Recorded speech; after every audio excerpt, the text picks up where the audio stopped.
La crise du Covid bouleverse le quotidien des salariés qui avaient pour projet de changer d'entreprise ou de se reconvertir, et plus globalement des demandeurs d'emploi. Est-ce que pour vous, c'est la mauvaise période pour chercher un emploi ou au contraire, est-ce que c'est le moment ou jamais? Alors, je vais vous dire, ça dépend, Fabien. C'est-à-dire que je pense que c'est le bon moment pour chercher un emploi quand on a, comment dire, parce qu'il va se passer plein de choses, parce que on est en train de sortir du cadre, parce qu'avec le télétravail, le monde est en train de s'ouvrir, parce que on va devoir renoncer à certains métiers, aller vers d'autres. Donc, tous les mouvements, tous les moments où il y a des mouvements sont toujours de bons moments. Par contre, je dirais, je vais nuancer mon propos, je dirais que ce n'est pas le bon moment pour quitter son entreprise. Est-ce que vous voyez voilà, la différence? C'est-à-dire que si vous êtes dans une entreprise et que vous recherchez ailleurs, je vous conseille de chercher en étant toujours en poste. Et bon, déjà, ça, je le dis en temps normal parce que en France, les candidats ont plus de valeur quand ils sont en poste que quand ils sont chercheurs d'emploi. Ça, c'est la première chose. Mais je le dis d'autant plus à l'heure actuelle où on est dans une période quand même très incertaine. Et quand on est en poste, on est finalement en sécurité. Et donc, ce que je conseille est un peu difficile, je le reconnais, parce que c'est de mener deux choses à la fois, mais c'est pour avoir une certaine sécurité. Et là aussi, je vais nuancer mon propos, ça dépend de chacun. C'est-à-dire que un chargé de famille qui a le seul salaire de la maison, il vaut mieux à ce moment-là, je lui conseille de ne pas prendre de risques. Un jeune qui n'en peut plus de la société, de l'entreprise dans laquelle il est et qui a une marge devant lui et voilà et qui a moins de risques parce que moins d'attaches et moins de charges, à ce moment-là, pourquoi pas se lancer? Et concrètement, pour rechercher un emploi en plein confinement et même après en pleine crise, comment on fait? Alors, je dirais que pour rechercher un emploi en pleine crise, on se pose déjà des bonnes questions.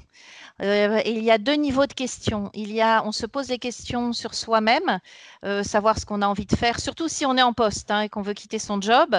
Bon, bah, pourquoi je veux quitter mon job? Pourquoi je ne me plais plus? Est-ce que c'est lié à mon métier? Est-ce que c'est lié à mon domaine? Est-ce que c'est lié à mon manager que je ne supporte plus, mes collègues, le fait que ce soit loin de chez moi? Quelles sont les raisons en fait qui me poussent à vouloir quitter ce job? Ça, c'est la première chose. Se poser les bonnes questions ensuite sur ce que l'on aimerait faire, ce que l'on déteste, ça aussi, il faut vraiment le savoir, ce que l'on aimerait faire, se poser les questions sur soi et puis aussi s'interroger sur le marché et avoir une vraie vision non faussée du marché. Ce serait complètement aberrant que de dire c'est la crise, mais il y a... Non, c'est la crise. Il y a encore des offres d'emploi, mais il y a quand même moins de jobs et plus de candidats. Ça, c'est une réalité. Donc, en fonction de la réalité du marché, je conseillerais à chacun de se poser les bonnes questions. Quels sont les secteurs qui recrutent? Est-ce qu'il se trouve que je suis dans ce secteur? Si je suis dans un secteur au contraire en difficulté, est-ce que je m'entête à chercher dans ce secteur ou est-ce que je n'essaie pas d'aller vers un autre en utilisant des compétences transférables, pourquoi pas une formation par exemple? Donc là, il y a, le secret pour réussir à chercher un job en temps de crise, c'est aller chercher de l'information sur soi, sur les autres et sur le marché. Donc utiliser les réseaux sociaux, créer son réseau? Alors oui, notamment pour chercher de l'information. Alors après, il y a évidemment toutes les notions d'avoir les bons outils, etc., hein, mais comme dans une recherche d'emploi normale. Mais les réseaux sociaux actuellement ont toute leur importance. Déjà parce que les gens sont en télétravail, des gens sont en chômage partiel. Je trouve que les personnes ont plus de temps, notamment les recruteurs ont plus de temps aussi pour répondre. Et on est à l'ère des réseaux sociaux, donc de toute façon, on est tous coincés plus ou moins chez nous. Regardez, nous, notre interview, comment elle se fait. Donc, c'est l'occasion de faire du réseau, c'est l'occasion d'essayer de faire connaissance, c'est l'occasion de trouver des jobs par d'autres biais, c'est l'occasion de se faire repérer aussi sur les réseaux sociaux. Il faut, je pense, un petit peu oublier les techniques à l'ancienne où je prends une annonce, j'y réponds, etc. Parce que moi, j'ai un retour actuellement de la part des chercheurs d'emploi qui me disent qu'ils n'ont zéro réponse à leur candidature. Donc, continuer quand on n'a aucune réponse, ben, ça ne donne pas le moral, hein, c'est hyper déstabilisant. Donc, autant essayer de trouver d'autres moyens. Et les réseaux sociaux sont un des moyens. Vous parliez de formation tout à l'heure, est-ce que c'est profiter pour monter en compétences? Oui, alors c'est le moment d'en profiter encore une fois si on n'est pas pris à la gorge. Et c'est toujours la même question, c'est quand on va s'interroger sur soi-même, c'est de se dire de combien de temps je dispose. Et il y a des chercheurs d'emploi qui n'ont pas de temps parce qu'ils ont des loyers, parce qu'ils ont une famille à faire vivre, etc. Par contre, si on a un petit peu de temps, s'interroger sur quelle est la formation qui pourrait, alors c'est pas toujours la formation dont j'ai rêvé, c'est plutôt la formation qui pourrait me permettre de m'adapter au marché tel qu'il est actuellement.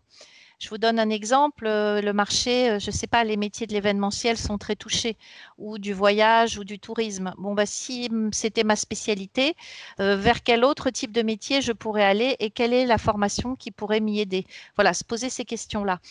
Ce que je remarque, moi, en interviewant les gens sur le terrain, c'est que plus on est bloqué sur une idée, en se disant, bah, moi je suis issue d'une école de commerce, je suis spécialisée dans, je ne sais pas, justement l'événementiel, c'est là-dedans que je vais chercher.